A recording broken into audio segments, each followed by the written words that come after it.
everyone. My name is Rita Kakati-Shah. I'm your host for the Uma Show. Welcome to your one-stop journey for feeling empowered.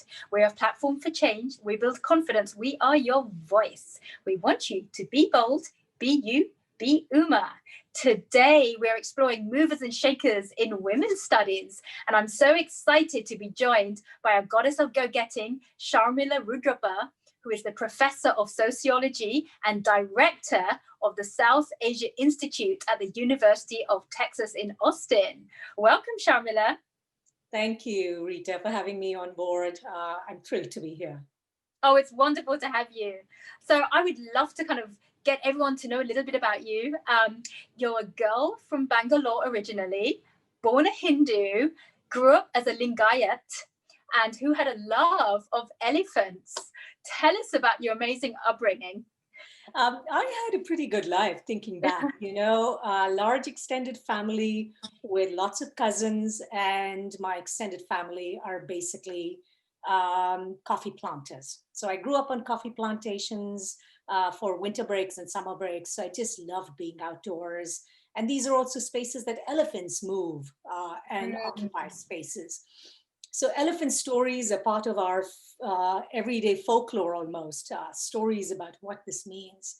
So when I was looking to start up an undergraduate degree, I decided I wanted to be in my agriculture university in Bangalore. And so I majored in horticulture.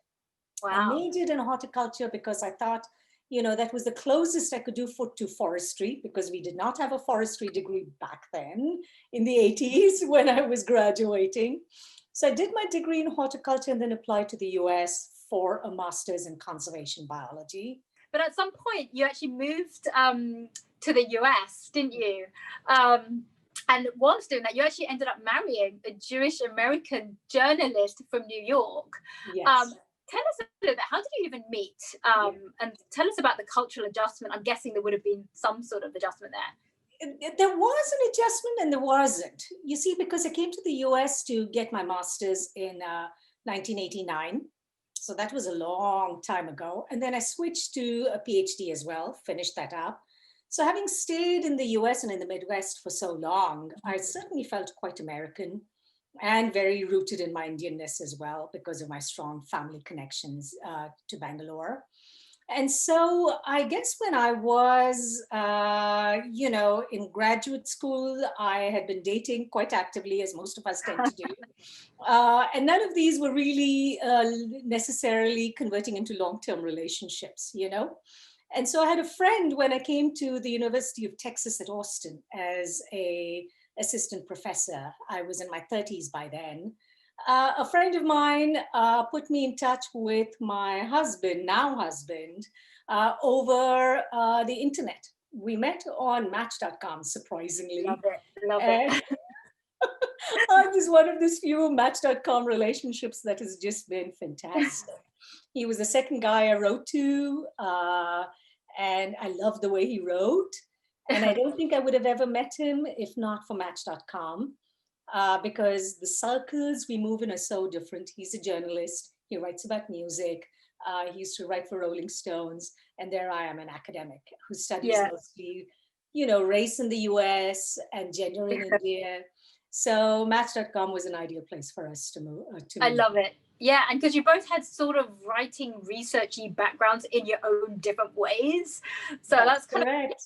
Both of us are writers, both of us are big readers, even though we're reading such different things and writing such different things. So it was at some level a pretty ideal match. So intellectually and culturally, it really didn't feel so different. I guess it was a bit of an adjustment for my family. But, Jeff and I got married so late. My family was just happy that there was someone there to marry me. As good Indian parents, they wanted us married, by 20s, early 30s at the most. So they've been just incredibly sweet. It hasn't been a difficult adjustment. And I think that really speaks a lot to our Indian families that are so, they open their arms out and embrace. I think that's a lovely thing about our families. I know, right? The warmth of it. Yeah, I love that. So thanks for sharing that lovely little kind of history behind your romance there. So, and when you did move to the US, you were actually in Wisconsin That's correct. to study environmental studies. But then you're now a professor of sociology with a focus on South Asian women in Texas. So how did that happen? Okay. This is, I always tell my children, I have a 10-year-old and a 13-year-old. And my 13-year-old girl is always saying, Mom, I don't know what I want to study. I don't know what I want to be. And I keep telling her, sweetie, you just need to do what you need to do. Follow your passion. And if it changes 5 years down the road, don't worry. Because if you believe in doing something that you absolutely love, things will work out. You will move on. Just do what feels right. Absolutely. So back then, environmental studies felt rights rather. And so I did my field work in BR Hills, which is forested area of maybe 150 miles outside Bangalore, closer to Mysore. And I was actually looking at the ways by which Soligas, which is an indigenous community there, a tribal group of people, were using land and how that was shaping elephant habitat utilization. And so as I was doing field work there, I realized that here I am studying elephants, and there are Soligas losing livelihoods, being dispossessed of land. Wow. So I became very, very disillusioned with environmental studies and switched to sociology for a PhD. So it was interesting because I was getting my PhD in sociology and I was actually teaching botany to undergraduates. So I'm one of the sociologists who is also a botanist. I love that. Multifaceted. There we go. You should just follow your passion. Things will work out. As long as you feel strongly about something, you do a good job regardless. And then good work eventually will get recognized. Yeah. So No, I love that. And also the bit about following your passion, that's so true of everything we do in life. And I think if more people did that, we'd have less sort of confusion about what we want to do in the future. Just to give you a little bit of a side to this, when I switched to sociology, my parents were horrified. Oh, because really? no one gets a degree in sociology in India, especially, because it's seen as an MRS degree, right? A Mrs. degree. They're like, what are you doing? And the constant thing would be, if you knew better, you would be in computer science, wouldn't you? And so I was like, actually, I know better. And that's why I'm not there, Dad.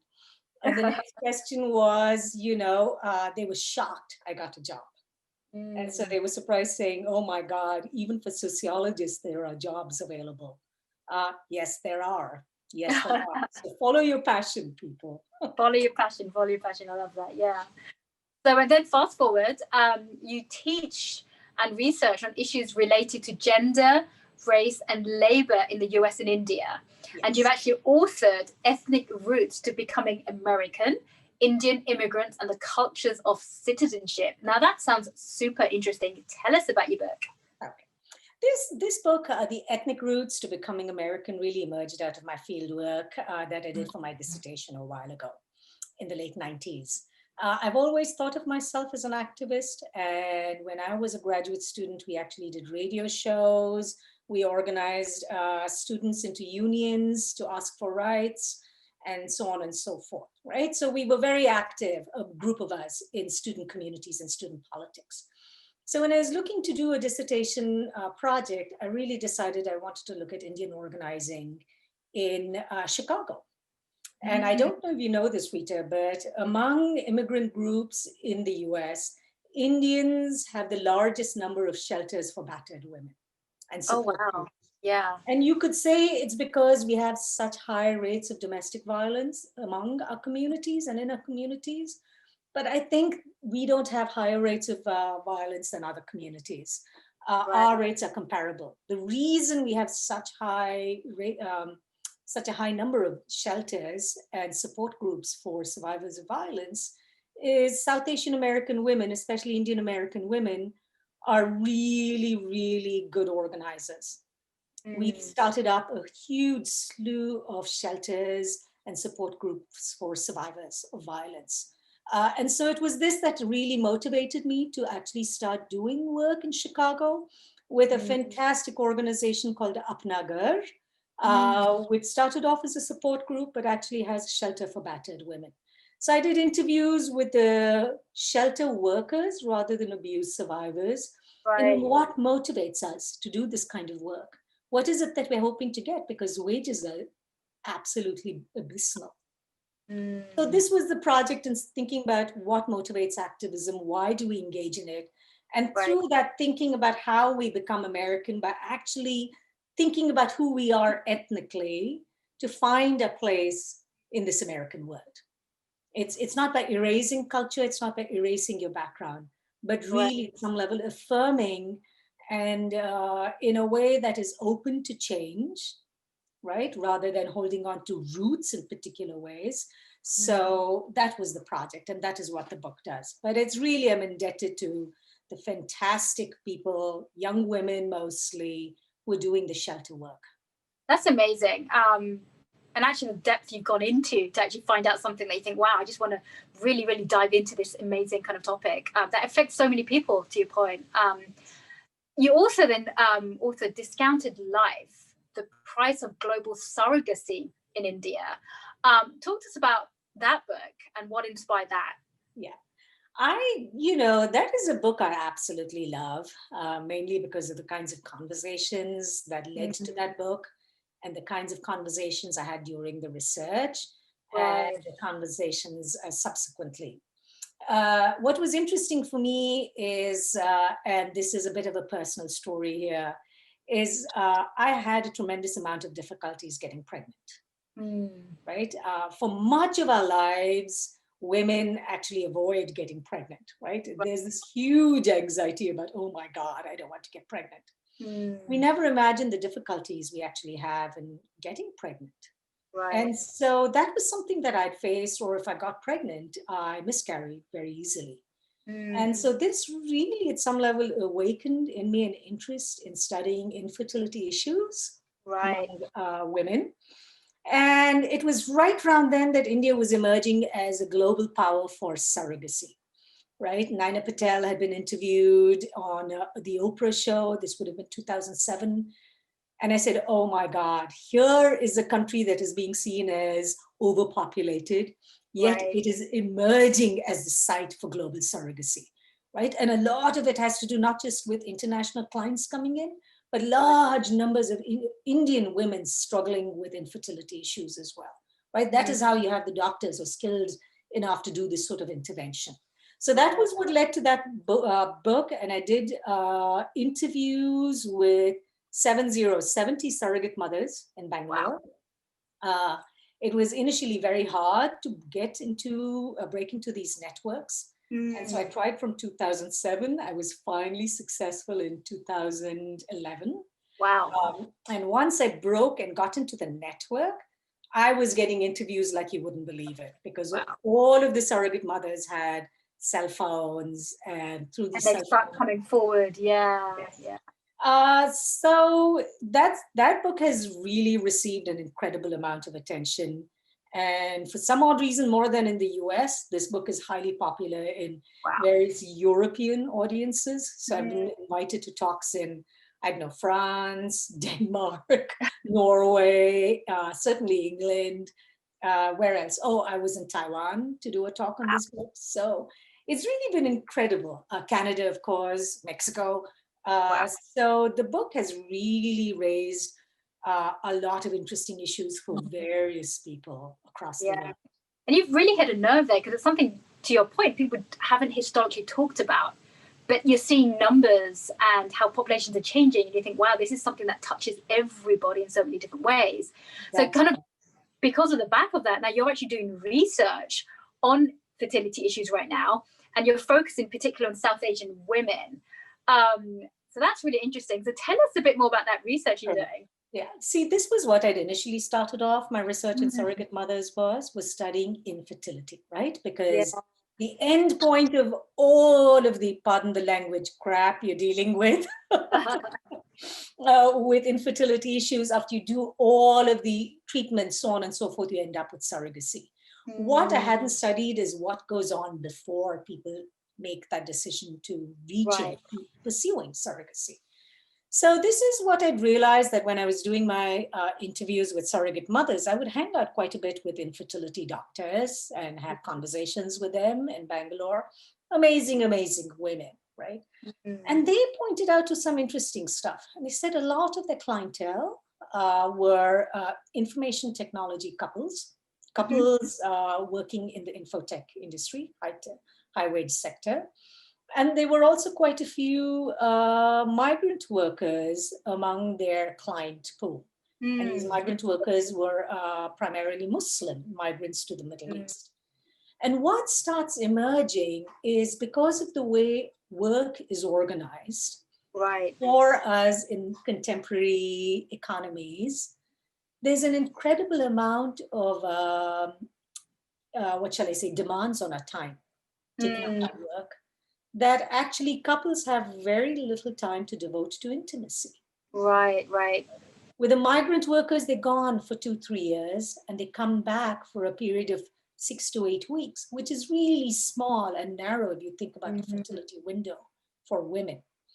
For IT workers, what is happening is husbands and wives are working long hours, right, staring into computers. They come back home navigating awful traffic in Bangalore. They're exhausted. They're coming back home, and you might still be called into work on your telephone, and you're logging in once again, right? Lovely. Who has time for intimacy? So what I was starting to figure out and learn, and this is what the new research is, that so much of infertility is not necessarily medically indicated, as in something is wrong with you physically. Instead, infertility is actually socially driven because of the kinds of demands on our time because of workplace pressures. Yeah. Right? That's so And so couples are actually choosing to pursue assisted reproductive technologies in order to overcome this time bump, because the ability to become intimate with each other is so fraught and difficult. It's an incredibly poignant and tragic story of how our modern lives are organized, right? But that's true of the rest of the world too, right? Because obviously Bangalore, where you're focusing, but think of, based in New York City, big cosmopolitan city, same kind of thing. It's, it's a machine when it comes to work here. Families, couples are exhausted at the end of the day because everybody, people are working longer hours, doing more. There is slowly but surely getting more equality in terms of, women and men both sort of sharing the workload early on. But at the end of the day, you're just exhausted. And now on top of that, you have quarantine where everything is shut down anyway. So part of, your social life, you're going to bars and meeting friends, and anything that might drive some of those intimate moments later on are now stopped. So it's just a lot going on. So I can imagine how your research wouldn't be so poignant in Bangalore, but in other big metropolises around the world too. I agree with you. This is what has been interesting, because when I presented this work first in Taiwan, this was last summer. I've lost track of time. The pandemic does that to you. It was really interesting because I had Taiwanese scholars and also Korean feminists and Japanese feminists right there attending the talk. And they were so excited by this, because they were saying, Sharmila, this is exactly what's happening in our countries as well. Here is why highly educated women who are in the workforce, or maybe not, right, married to a highly educated men because of the kinds of demands of work, are just not finding time for intimacy. And this is why you see lower and lower rates of birth among high wage workers. And it's also interesting, Rita, because I've been talking with a psychologist here in the US, and I've been asked to contribute an article because he says that's exactly what's going on here.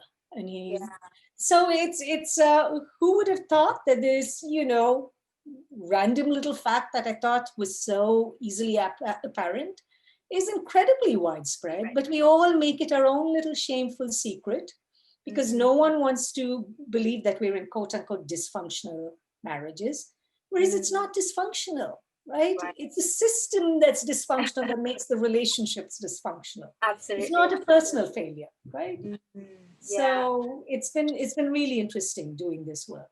And also it's a shared responsibility, like you said. Historically people have sort of for lack of a better word, blamed one gender over another when there's been infertility issues. But this is like, no, this is a dual thing. It takes two to tango, and it could be on both sides, you know.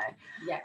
You're currently recruiting for that study now, is that correct? That's right. I mean, because people have so much difficulties talking about these sorts of barriers to intimacy, right? Because that is what, after all, is driving infertility. But people are having an incredibly difficult time talking to me about this. So I just wanted people out there who are watching this show to know that I'm recruiting for this study. If you have friends, if you yourself are undergoing this, please know that you're not alone. And I'm happy to talk with you, and your sharing, your stories can really at some level help others who are struggling with this as well. So please reach out to me. What's your email address if people do want to? My email address is Rudrappa, which is my last name, at mail.utaustin.edu. Perfect. And they can always get right. I will. Sorry, they can always get in touch through us as well. So no problem. Yeah, we can do that. So just to pivot a bit, you are a woman in leadership. You have two children of your own, a 10-year-old and a 13-year-old. How do you balance your academic research, your leadership responsibilities, and family life? Yeah. Let me also tell you that I have 3 dogs and a cat. 3 dogs and a cat. Wow. So you 3 dogs and a cat help with parenting. No, I've been incredibly fortunate in that I have a partner who doesn't necessarily see this as sharing the burden so much as, I don't think Jeff and I really have any discussions on who's going to take on the responsibility for what, right? You just jump in and you realize you need to balance this out. I don't think we even really have a discussion, right? We just say, sweetie, I need to do this. Can you jump in? Or it's just, the co-parenting has been fantastic with him. But I think what has been interesting for me and how that's been a huge way by which I've been able to balance. I think this is where I would really put myself in the shoes of various other women, is one of the reasons I started having or trying to have children so late was not just that I got married late I was 36, 38 when I married, right? But also that I delayed my fertility a bit because I wanted to focus on my career. Right. And so I was actually I had my children when I'd already gotten promoted to associate. The day I got associate status, that was the day my child was born, my first child. Wow. Right? So I think the kinds of pressures high wage, high achieving women are facing is something that I've faced as well. Yeah. And this is a struggle. But having a partner who's been brilliant and fantastic and supportive, having amazing women, nannies, daycare providers who have been like other mothers to my children in terms of the kinds of care they've given, right, has been phenomenal. And also have a workplace that is incredibly understanding. Yeah. Right. And I can't imagine how much I want for all of us to really focus on having and reorganizing the workplace. So if there's women CEOs out there, please take care of your women and men, moms and dads. That's all I can say. Absolutely. I love that. Yeah, so I think it's been, my navigation through this has been what everyone faces and delaying fertility, so on and so forth. But great partner. And I think, many individuals could learn and how to be better partners. Yeah. And great workplace. Absolutely. Right? And also get yourselves 3 dogs so the dogs can keep the children entertained during the pandemic. And cat. Okay. Oh, I love that. Yeah, no, that's really well said, because to your point, if we don't have that support network, whether it is a supportive partner or a friend circle or family, depending on your own life circumstances, it's hard, so, people do go alone in different ways, but you do absolutely have to find that. So I love those words and that sharing of responsibilities. Quite often people don't know how to share unless you actually tell them. Yes. So I think don't be scared to delegate responsibilities as well. Sometimes partners really want to help, they just don't know how to. So I think that's part of it as well. So and to not get frustrated when they don't, right? Is sit down and talk. No one knows how to do this. We're all, figuring out parenting together. Yeah. So be kind to each other when someone doesn't step in. Don't wag your fingers and be mean. Right? Expand your generosity and Yeah. kindness. That's all. Totally. And people have different styles. People have different styles of doing things too, and getting things done in a different way, Yeah. Absolutely. Yeah. So before we let you go, what advice would you give our viewers today who are looking to pursue an academic career in the future? I would say just do it. I know, especially, there's a lot of pressures for us to be in majors or in lines of education that will give you a job, right?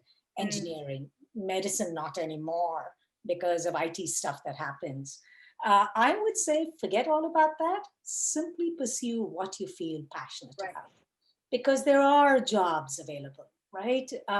It's just that you need to get into those networks. And as you pursue the kinds of lines of education that you want to pursue, you also get into those networks.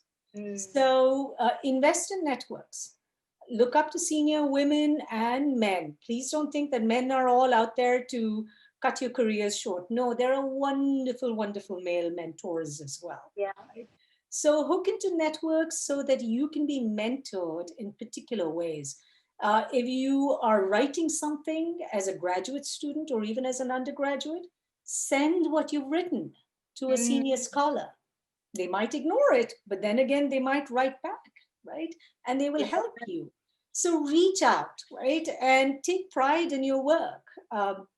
It may feel like, oh my God, this is just a piddly little graduate student paper or a piddly little undergraduate paper. That's okay. Just send it out into the world to people that you think, you might be citing them, you might admire their work.